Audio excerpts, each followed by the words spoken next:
I think we should dedicate this evening to the world's most beloved grandfather, Sheikh Khalid, who was martyred today in Gaza, having become famous throughout the world as the grandfather hugging his granddaughter, calling her the soul of his soul, a phrase which went everywhere in the world.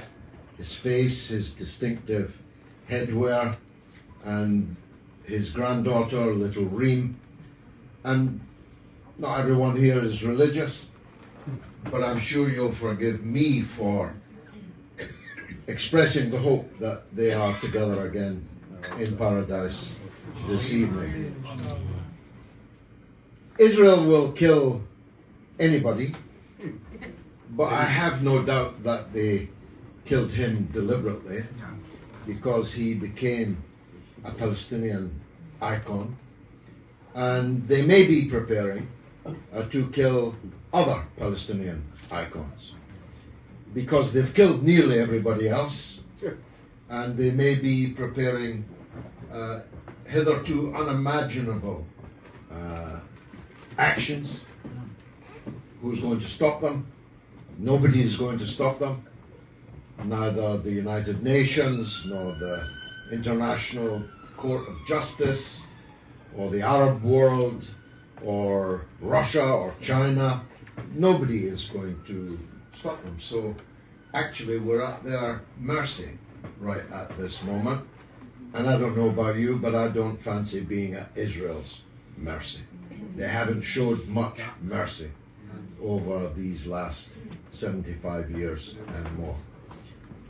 So if I were in the southern part of the Gaza Strip tonight, I'd be worried that they're going to open the gates at Rafah and complete the ethnic cleansing of the entire 2.3 million Palestinian population, those that they haven't yet killed, which is, as you know, a six-figure number, maybe 200,000 or more. And if you then count the wounded, the maimed, the amputated, this has been a Holocaust. It's been a Holocaust that everyone has been able to see on their telephones, and that makes it different from previous Holocausts. Then you see people who claim they didn't know. Even the Germans claimed they didn't know what was happening in the death camps to the Jews and many other sections of the community. But nobody can claim that now. Every one of us sees hourly, or if you're like me, every 5 minutes, refreshing the telephone to discover still greater horror. So this makes a unique time point in this epic story, which I've had the honor to be a part of for exactly 50 years this year. And there are one or two people here, even older than me, who've been in it even longer and were born into it. But none of us imagined that we would reach this stage. And all we have left is, in the words of our beautiful Jerusalemite poet, hope. Hope and prayer and determination, sumud, perseverance, steadfastness. I was a very close ally, friend of the late President Arafat, and one of the things he said, maybe he said it to me 100 times if it was not 500. It's not politically correct, let me warn you. He used to say, we are not the Red Indians. We will not go into the museum of X people and X nation. And so far, he's been proven right about that. After all, why are we all here in this restaurant, in Wimbledon, in London, in the United Kingdom? Why are people like us wearing kafirs, boycotting Starbucks, doing everything that we can to highlight this story? So perseverance is not to be underestimated. As long as you do not admit defeat, you are not defeated, because you might come back. You might, in new circumstances, be able to move forward again. But if, for this next period, all we have left is the refusal to go into the museum, we must refuse. And we must keep the light alive. Another of Arafat's sayings was, we're like the, forgive me my Persian friends, we're like the 300 Spartans holding the pass at Thermopylae with the massed ranks of the Persian Empire in front of us, holding the pass, waiting for the city-states to rise and to join it. Well, the city-states are not going to arise anytime soon. And it has fallen uniquely to the Palestinians. They didn't choose it, to be the 300 Spartans. And those of us who are not Palestinian are proud to stand with them. If there's 300 of those and 300 of us, that's 600, and then we'll make it still more.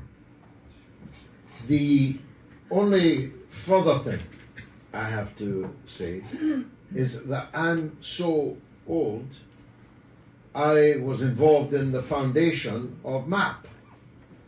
And when I heard it said in the introduction that that was 40 years ago, well, it made me feel old. I remember the fresh-faced then, Dr. Rafiq al-Husseini, then in Leicester, coming to me in my then job, asking for funds from us to help kickstart what was going to be the medical aid for Palestinians, MAP. And I thought to myself tonight, crikey, that's 40 years ago. And I must say MAP has done everybody proud. They do a wonderful job. I knew their people in previous former times. Dr. Sri Chai Ang, our delightful Chinese doctor, her husband, Francis Koo. I think both are deceased now, but definitely Francis. Dr. Sri is still around. Please, if anyone sees her, give her my love. Francis passed away, God rest him. And the work that MAP have done over that 40 years is simply amazing. So I wish MAP every success. I hope that they've made a few shillings this evening and that they go from strength to strength. We ate magloube today. The first magloube I ever ate was on the floor of a rather dingy student flat at the University of Dundee, where the then Dr. Yusuf Alan, later ambassador to Dublin, also deceased, he made it on newspaper, which he explained to me is the traditional way to make it. I thought it was all very peculiar. Being in a student flat was peculiar for me.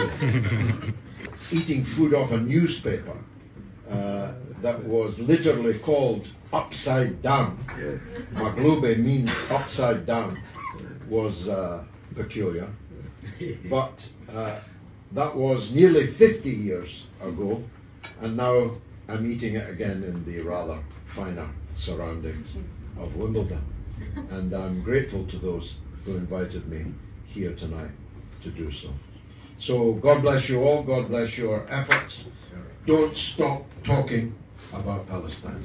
Thank you.